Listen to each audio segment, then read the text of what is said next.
Hello, and welcome to today's episode of the Academy. Today we're going to finish up Sun Tzu's Art of War, Chapter 7. Now this part I kind of saved separate from the other two because it's a different animal than the rest of the chapter. Commentators and scholars kind of agree that Sun Tzu did actually write these into his Art of War, but the material isn't really his. He actually took something out of what's actually called, and he refers to as, the Book of Army Management, which was something that they had at the time. And he highlighted certain elements from that book almost as an appendix to this chapter to help reinforce how the things they've learned and they know already kind of apply to what he's discussed so far through the book. So we're not going to hit all of them. There's a sentences 23 basically through the end of the chapter, which is 37. There's quite a bit there, but many of these don't actually apply to the tabletop. I'll just give you an example. I'll read the sentence 23, but then I'll skip through and give you some others that we actually are going to focus on. So let's begin. The Book of Army Management says, "On the field of battle, the spoken word does not carry far enough, hence the institution of gongs and drums. Nor can ordinary objects be seen clearly enough, hence the institution of banners and flags." Sentence 27. "A whole army may be robbed of its spirit. A commander-in-chief may be robbed of his presence of mind." Sentence 32. "To refrain from intercepting an enemy whose banners are in perfect order, to refrain from attacking an army drawn up in calm and confident array, this is the art of studying circumstances. It is a military axiom not to advance uphill against an enemy, nor to oppose him when he comes downhill. Do not pursue the enemy who simulates flight. Do not attack soldiers whose temper is keen. Do not swallow bait offered by the enemy. Do not interfere with an army that is returning home. When you surround an army, leave an outlet free. Do not press a desperate foe too hard. Such is the art of warfare." So ends chapter 7. Now, as you notice by the first sentence, the Book of Army Management says, and he talks about banners and gongs and flags. He's speaking in terms of communication on the battlefield. We don't really have to worry about that on tabletop. So that's an example of one of the several first sentences that don't really apply to the tabletop. It's not that they're not important, but it's just for what we're going to talk about. I don't think these actually apply to enough games to merit inclusion here. The only caveat I'll put there is where you do have game systems that give some sort of element of communication or command and control, you want to really pay attention to those rules. Understand how they work. Understand how you may need to coordinate the movement of your units so that you maintain that, just as you would if you had banners and drums and things to signal the elements of your army. Okay. All right, so let's go into the meat of this, starting with sentence 27. I like this sentence. The whole army may be robbed of its spirit. Commander-in-chief can be robbed of his presence of mind. Now, obviously, the little guys on the table aren't going to freak out when they're shot. They're just plastic or metal. Now, all game systems have some factor of morale in there, so obviously that has something to do, but that's not how you're going to guarantee a win on the table. The commander-in-chief losing his presence of mind, that is how you're going to win. So the player, your opponent, when he gives up hope, when he gets panicky, when he kind of loses it, we're not trying to get him upset or anything, but when he feels like he does not have control of the situation and he's almost grasping at chances to win, that's when we've got him on the ropes, and that's when we'll have a better chance of succeeding here. Matter of fact, Chang Yu, one of the commentators from just past Sun Tzu's time, had said, "Presence of mind is the general's most important asset. It is the quality which enables him to discipline disorder and to inspire courage into panic-stricken." So, granted, we're not going to be instilling that into our troops, but within ourselves, that's important. Being able to, when we feel disarrayed, disordered, we need to have discipline to kind of come together. When we're panicked, we need to calm ourselves. So that presence of mind is very, very important. I'd like to actually include one additional statement here. Now, at the risk of sounding mean or cutthroat, I realize there's competitive play. There's just friendly games, but in all these games there is an element of competition going on.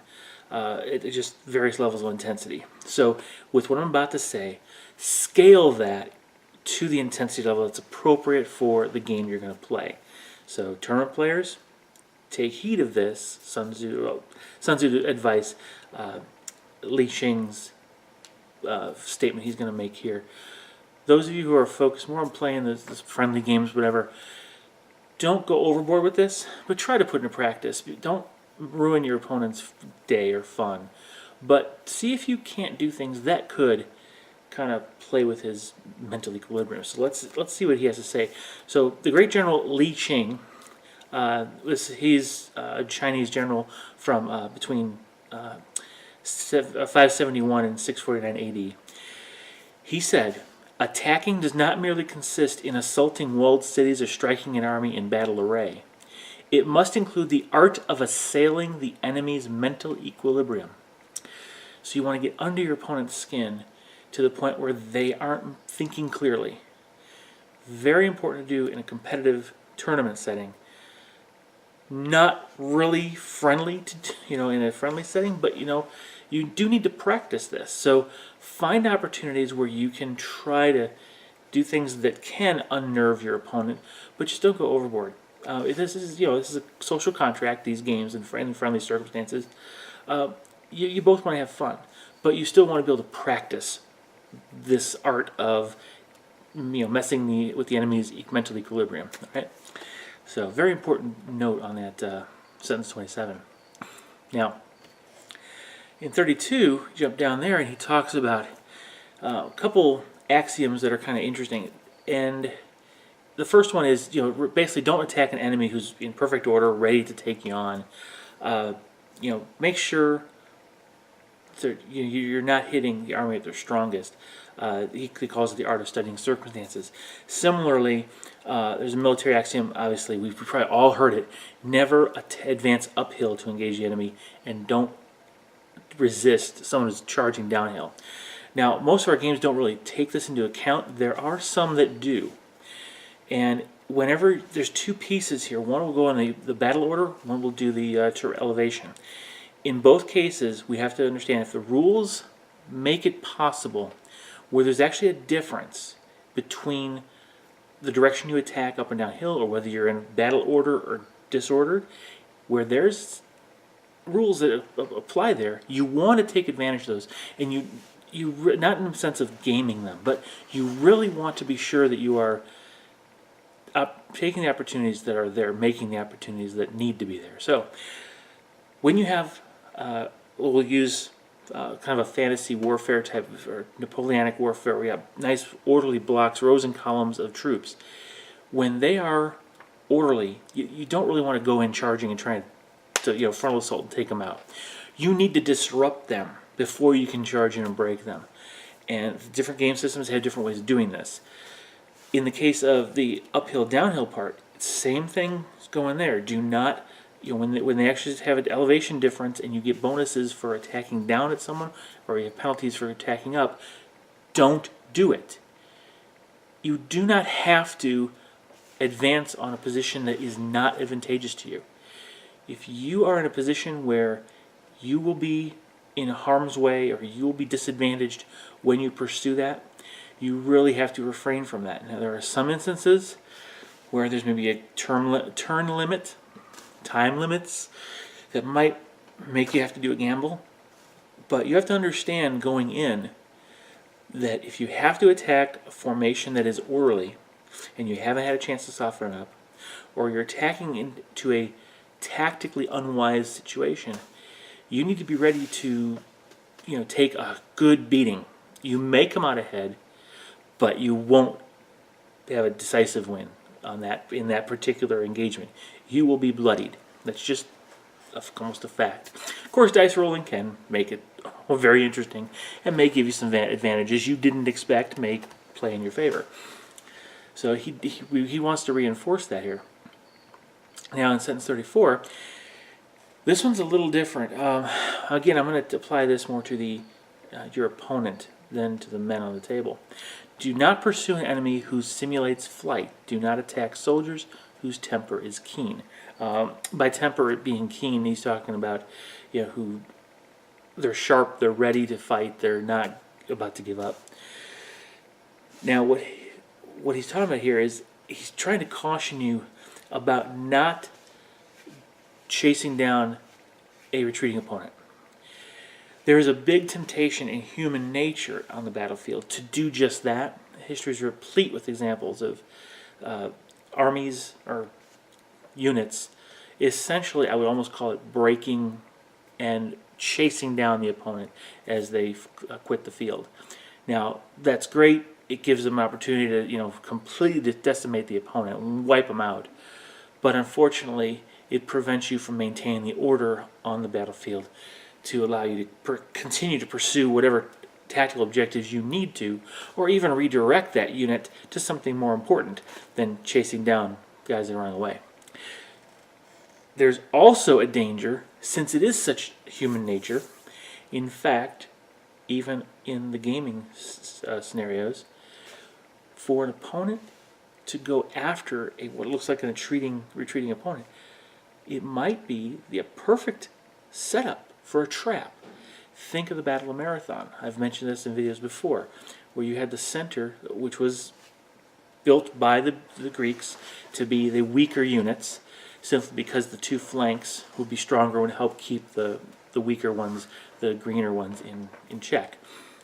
Whether it was by design or situation, that thinner center of the battle line actually did start falling back. There is debate about whether it was intentional or not, but we'll ignore that. The fact is, they were retreating, and the Persians followed them. They pursued them, not realizing that the flanks were not retreating. So they ended up putting themselves into a crescent and eventually an envelopment situation. So you can find yourself doing the same thing. Pressing your tanks, for example. Your opponent gives way in the center. You press forward, even if you've got good infantry support around your tanks, you charge those tanks forward to take the ground and press forward, press home. The problem is now you've given the possibility that your opponent's laying a trap so he can get enfilading fire against your side armor instead of the front. So you have to really pay attention. When the opportunity presents itself, don't jump at it, assess it. Again, estimation is very important. Risk-taking, decision-making, and then going ahead and deciding. Those are key for this. And he follows that on with, do not swallow the bait offered by the enemy. Do not interfere with an army returning home. Now what he's talking about here, it's essentially the same concept, but he's applying it to not just the retreats, but anything the opponent may put out there in front of you that looks enticing.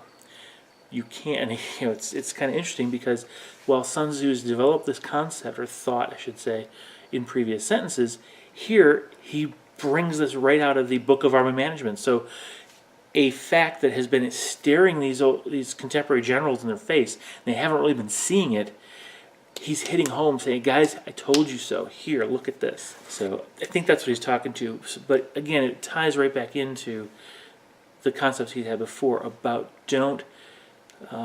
you got to make the events that are your advantages, make them happen by displacing your opponent. But sometimes you have to realize the opponent may be playing tricks on you. So assess each time the opponent collapses or gives a bait, provides something where it makes you want to move to something. Assess it, make sure it's something you're intending to do and not something your opponent is tricking you into. Remember, this is all about manipulating your opponent into doing things. He's going to try to do the same thing to you. Whoever wins that game of manipulation has the advantage on the field. So, one of the things that is kind of interesting is sentence 36. And now I'm going to go on a limb here a little bit. because there isn't a lot commentators have to say in this particular one, but I think there's a little nugget of truth here. So when you surround an enemy, leave an outlet free. Do not press a desperate foe too hard. Now, part of this, he's talked about it in previous sentences, when your enemy is trapped, when there's no escape, they're going to fight much, much harder. Matter of fact, they're going to come up with ways to defeat you because they're forced to. They have no alternative. It's either die or win.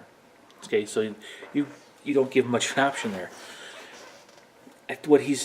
Because he's made that point before, I think what he's trying to tell us here is always give your opponent an out, because then they won't be as desperate.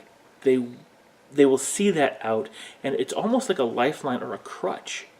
So when they get pressured, they'll take that escape route instead of coming up with some creative way to turn the tables on you. It's sort of a mental game. Okay, I think that's what he's really trying to get at here. So when you surround your opponent, when you set him up in a trap, press him on in a certain way, don't do it in such a way that he has no way of kind of sneaking out or escaping it. Give him just enough so that he can maneuver his way out of it. Of course, he'll take losses, but that will kind of hopefully switch his mind into thinking about how he can turn the tables on you to how can I extract and make as many users of mine survive as possible through this escape route, right? When he changes his focus from defeating you to surviving, you're in a much stronger advantage state. Okay, that's what I think he's really trying to get at here in sentence 36. Of course, I could be wrong. Comment below if you want. I mean, this is all up for discussion. But, and of course, he ends the whole chapter by saying, "Such is the art of warfare." I kind of like the way he ties those things together, helping you understand this is an art. There's science involved, but the actual execution is an art form. Art takes practice. So does warfare. So guys, let's head out to the game tables, get our armies out there, let's try different things, keep some of these points in mind, and let's see if we can improve. Alright? Hope you enjoyed, hope you got something out of this, and I'll see you in the next Academy video. Bye-bye.